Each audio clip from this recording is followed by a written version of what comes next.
Ndabashimira ko munteze amatwi. Natangiye munyita umusazi none dore igihugu cyose ndagifashe. Nayisohoye muyita igishegu. None bakakanya abana banyu na bamama wabo na banyogokuru wabo barimo barayibyina. Turashize none. Bruce Melody na The Ben ntibagikeneye Diamond ngo bahe collabo. Ahubwo nibazana amafaranga ngiye kubera ko ninge muhanzi ugezweho mu Rwanda. Nutegura igitaramo ntakirimo uzakirebera. Ubu mutubari twose bari kugitosa. Ahubwo nawe niba ufite akabari gashaje ushaka gufungura cyangwa ufite akabari ukeneyemo abakiriya ntumira nze tugitose. Abadiaspora batumira abahanzi bo muri Afrika ni muntumira Burayi nze Burayi tugitose. Kuba nari umudozi w'inkweto none nkaba mvuyemo umuhanzi w'igitangaza igihugu cyose nkagifata ntibibatungure kubera ko ndi umuntu w'Imana. Gasubiyemo gukana. Abavuga ngo kuko ntasenga kubera ko indirimbo zageze bazirimo ibishegu. Nababwira ngo mubona aho dukorera ibyaha ariko nimubona aho twicuriza. Mubona dusangira ka mukaru ariko nimuza aho tuganirira n'Imana. Abavuga ko ngo umuntu umenyekanye mu gihe gito ngo ahita apfa nanjye ariko bigiye kugenda. Nibasubiza amerwe mu isaho nibapfe bandeke kuko nge ndacyariho kandi ndacyabaho imiziki. Ahubwo ubwo aragitosa mutangiye kuyihaga reka mbazanire n'iyi ngiyi. Kucyurangiza vuba kucyurangiza vuba. Gasubiyemo gukana. Kucyurangiza vuba bebe kucyurangiza vuba. Iyo sigetse inzungu. Kakubayeho. Abayisilamu bati Wallahu Akbar. Abakirisitu bati Yezu w'i Nazareti Bikira Mariya Nyirimpuhwe. Abakecuru bati niko bakobwa bakowe, niko babyeyi babyaye, niko bagore bashatswe, niko bagabo bashatse. Ibi ni ibiki? Bati iki gishegu cyo kirahita gifata igihugu kiruzuza miliyoni mu cyumweru kimwe. Bati cyafasha abantu nuko G-Tough bate bamufungiye indirimbo atarayisohora. Ayo niyo magambo ya G-Tough. Nyuma y'uko indirimbo ye Ikiyaga Higo mu Rwanda ikaba indirimbo ya mbere yujuje abayireba miliyoni kuri YouTube kandi ari audio. G-Tough atabahanzi nyarwanda nabafunze umunwa ntawe ukivuga. Ukeneye gusohora indirimbo ntabanze kumbaza. Nayishira hanze nzahita nkubita indi ndirimbo hanze irenze aragitosa ubundi mpite muzimya. Abahanzi bo mu Rwanda bose bahiye ubwoba. Uri kujya gusohora indirimbo ari kubanza gutekereza ko aragitosa agahita yisubiza muri studio. Ubu abahanzi bose bahiye ubwoba. Bari kwibaza umupfumu G-Tough yakoresheje ku buryo yasohora indirimbo igatigira views miliyoni mu gihe cy'ukwezi kumwe. Nyamara audio ibintu bibaye bwa mbere mu mateka y'umuziki nyarwanda. Undi bari barabigerageje ni Davis D. G-Tough ati indirimbo yanjye batangiye kuyivugaho no mu nsengero se. Ati ahubwo nimureba nabi abana banyu bashobora kuzayiga mu mateka. Ikumva ashaka guseka. G-Tough ati nge natangiye ndoda inkweto ariko ndashima Imana ko yanguye mu budozi bw'inkweto ikangira icyamamare buri muntu wese mu gihugu aranzi. Indirimbo yanjye yabaye virusi ariko si indirimbo yanjye gusa kubera ko nibiganiro byanjye byabaye virusi mu bantu. Ushobora kubona ibi byapa bya rutura byamamaza biba ku mihanda ukagira ngo bikorerwa hanze y'igihugu ariko igisubizo ni oya. Ushobora kuba warasuye umuntu mu nzu we ukabona ifoto nini imanitse muri salo ukagira ngo ayikoresheje hanze y'igihugu ariko igisubizo ni oya. Ahantu honyine babikora neza mu gihe gito kandi ku mafaranga make ni muri Global Design and Printing Solution Limited. Bakubwira ko kugira ngo ibyo ukora bitera imbere ari uko biba bifite umwihariko nta wundi ni ukugira logo, ukagira kashe, ukagira ibyapa n'imyambaro ikuranga.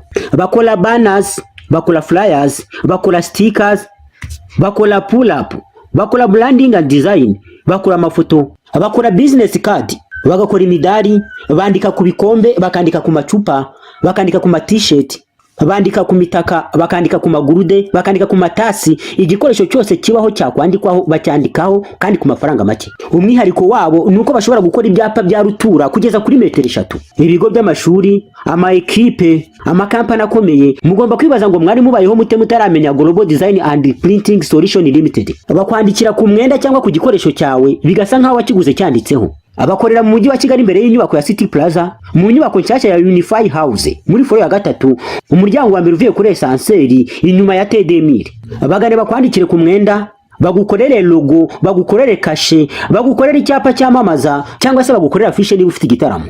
Hamagariza nimero barakwakira nayo mbe bagukorere ku mafaranga make gusumba bare kuba natinze kubikubwira. Ni nyuma yuko mu nsengero hagiye hagaragara abapasteri bavuga ko urubyiruko rw'u Rwanda cyangwa se isi yose yararuwe n'uburaya. Bati isi yose yuzuye uburaya n'ubusambanyi. Niyo mpamvu indirimbo ziganisha kuri ibyo bintu abantu bazikunda cyane bakazaha attention. Mu gihe hari abahanzi bamaze imyaka 20 bataramenyekana uwitwa G-Tough mu kwezi kumwe gusa asohoye indirimbo imwe ahise akaba igihugu cyose aragifashe, kandi si igihugu gusa no hanze yacyo yarangije kuhakaba. Karabutoni Kibonke ati umuntu wabujije 001 gukora ibiganiro atangiye kutubihiriza. Abantu muri comment batarakora ibiganiro avugwe he kandi G-Tough yarakabye imihanda. Bati G-Tough niwe yishe nyuma y'ibura ry'abahanzi bacu. Nk'ubu ngubu nta muntu uzi aho Bruce Melody na The Ben baherereye, nyamara nibo bahanzi mu Rwanda barikorozaga ku mbuga nkoranyambaga, ariko umuntu wenyine uri kuvuga mu itangazamakuru yitwa G-Tough n'indirimbo ye Aragitosa. Indirimbo yamaze kuba virusi mu bantu, ariko kandi si mu bantu gusa kubera ko na bamwe mu bayobozi batangiye kuyiganiraho. G-Tough Aragitosa n'umusogongero, indirimbo zanyazo ntiziraza. Abantu bati bagufunga utarasohora izindi. Bati niba indirimbo zose ufite zimeze nk'Aragitosa nibagufunga zitarasohoka. Wowe n'umuproducer muri kuzikorana, mwese niba bafungira ahantu hamwe ku buryo murata mwibagirwa icyitwa igishego. Ni nyuma y'uko indirimbo ya G-Tough yitwa Aragitosa irebwa n'abantu miliyoni kuri YouTube kandi ari audio. Nyuma y'uko abantu babonye ko ije miliyoni batangiye gucika ururondogoro, ariko abenshi ntabwo byabatunguye kubera ko ngo uburyo indirimbo yavuzwe cyane ngo ahubwo yari yaratinze. Mu mateka y'umuziki nyarwanda nta ndirimbo idafite amashusho yigeze yuzuza views, nta ndirimbo idafite amashusho yigeze yuzuza views miliyoni mu gihe gito nk'iya G-Tough, usibye indirimbo Itara ya Davis D yakoze avuye muri gereza, kandi nabwo ndirimbo ntabwo ari ukwezi gusa kwashize ahubwo harenzeho nk'ibindi byumweru nka 2. Umunyamakuru DC Clement yavuze ko abantu bari gutegura ibitaramo bya Iwacu na Muzika ngo nibatongeramo G-Tough bashobora kuzabura abafana. Bati ibitaramo byose muri gutegura mushaka mwakongeramo G-Tough abaturage muzataramira bakagitosa. Ati naho ubundi ibyo muri gukora ntabwo mubizi. Ati G-Tough indirimbo ye nta hantu batayicuranga, ahantu hose uyishizemo mu baturage baba basirimutse baba badasirimutse. Ati nka ibyo bidahagije, uramutse ugiye mu kabari k'i Kigali ugasanga umudije uri kudijamo kuri playlist nta ndirimbo Aragitosa iriho, ushobora guhita umwirukana. Ati muri utu tubari tw'i Kigali indirimbo yaciye ibintu, mu mageto y'abasore, mu bipangu by'abakire Aragitosa ubusanga iri gucurangwa. Ati niba indirimbo ababyeyi b'abagore bashobora kuyivayibinga, abana mu mashuri mu bigo bigiye bitandukanye bakayivayibinga, iyo ndirimbo utagenguyeho abaturage n'umuhanzi wayo umuhereza abaturage, icyo gihe nta kintu kizima babukoze. Abahanzi nyarwanda barakonje cyane muri no minsi, babuze uruvugiro. Mu bahanzi bakomeye nta muhanzi ushobora gupfa gusohora indirimbo kubera ko arabizi neza ko nayisohora Aragitosa yahita yizimya. G-Tough ati ngiye kubaka ikintu ku buryo mu Rwanda nta wundi muhanzi uzongera gutekereza kujya gukorera korabo hanze y'igihugu, ahubwo bazajya banyisunga. Ati mani mfashe nkomeze mbona amafaranga ubundi bakubita imiziki ku buryo buri kwezi nzajya mafite indirimbo ifite miliyoni, kandi ngiye nubwo ntakora video nkakora audio gusa muzayakunda ndabizi. Ati ubwo Aragitosa mumaze kuyumva mukaba mutangiye kuyihagamo gake, reka mbazanira iyindi ivuga ngo kucyurangiza vuba. Abantu bati nyamara G-Tough igishegu kiramukijije. Ati nyamara G-Tough igishegu kiramukijije. Abandi bati nimukomeze mu mushungere ngo ari kuririmba ibishegu akomeza akora amafaranga. Ubundi mu muziki kubera ko abahanzi babaye benshi, umuntu wese abagomba kuzana umwihariko we. Igihe cyose ukoze umuziki udafite umwihariko wawe, ngo indirimbo yawe ifite ubutumwa budasanzwe, biragoye kugira ngo abantu bayikurikirane bayumve. Ijwi ryose waba ufite, impano yose waba ufite, amafaranga yose waba ufite, uramutse utazanye indirimbo arimo amagambo y'umwihariko, biragoye ko abantu bayikurikirana. Si ukuvuga ko indirimbo ya G-Tough yakunzwe kubera igishegu, kubera ko hari abandi bagiye bakora ibishegu byinshi ntibimenyekane. Nesa na Bitikira bashyirwa ku mwanya wa mbere mu bahanzi bakora ibishegu kandi byumvikana birimo n'amagambo y'isebanya, ariko ntabwo indirimbo zabo zihabwa attention nk'izi ya G-Tough yahawe. Ariyo mpamvu G-Tough avuga ko gukora igishegu bitaba bihagije kugira ngo indirimbo yawe ibe yakurikiranwa, ahubwo ugomba gukora indirimbo ifite ubutumwa. Ati yaba igishegu aricyo cyagatumye indirimbo z'abantu zikurikiranwa, ntabwo aricyo gishegu cya mbere cyageze mu Rwanda. Ati hari abahanzi benshi bakora ibishegu byo birimo n'amagambo y'ubusambanyi y'uburaya, ariko ngewe amagambo yanjye nubwo muvuga ko ari ibishegu, nyamara njye nagiye nzimiza. Navuze igitenge mvuga na Aragitosa, icyo gitenge nicyo yatosaganye. Ahubwo wowe uri kumva ikindi kintu muri ibyo bintu, ukumva ko hari ikindi kintu cyatohejwe, urindaya. Urindaya byemera urindaya, nde niba naravuze igitenge wo kumva ikindi kintu cyatohejwe. None si igitenge ugisutse amazi n'igitoha, yego kiratoha. None kubera iki ndirimbo igitenge wowe ugatekereza ibindi? Ati ngiye kubakubita indirimbo ku buryo muzashyuha mu mutwe, mukibaza ahantu navuye. Muzagenda mwibaza ngo kubera iki umudozi w'inkweto ashaka kadufatana nyamara ko dufite amafaranga menshi. G-Tough avuga ko nta mafaranga menshi ashora mu muziki we. Icyo akora ngo ni ugutekereza ikintu gifite ubutumwa abantu benshi bashobora kuza bagahugiraho, kikaba virusi mu bantu bikarangira gifasha igihugu. Ati ndababwiza ukuri indirimbo nzasohora nyuma ya Aragitosa muzayikunda ntawe uyibakundishije. Ati kiza cy'ibintu byanjye si ngombwa ko nshaka promotion. ibintu byanjye kubera umwihariko n'ubutumwa biri promotinga bikigezayo. Ngo Gitafu nagakeneye umunyamakuru ngo mupostinga indirimbo, ngo ahubwo uzayipostinga ku ngufu, yaba yakwishyuye cyangwa atakwishyuye kubera ubutumwa butangaje azaba yashizemo. Mbere yuko Gitafu ajya mu muziki, uwitwa Nyarwaya Innocent Yago yaravuze ko ngo Gitafu agiye kubatamo imiziki bakarambirwa. Kuri live Yago yakoraga mu mwaka ushize yaravuze ati mwabantu mwe Gitafu agiye kubatamo.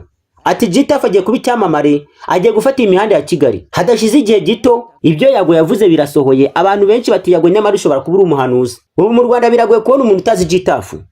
Ariko kandi umuntu wese utunze telefone ntiyaba yarabuze kumva indirimbo yitwa Aragitosa.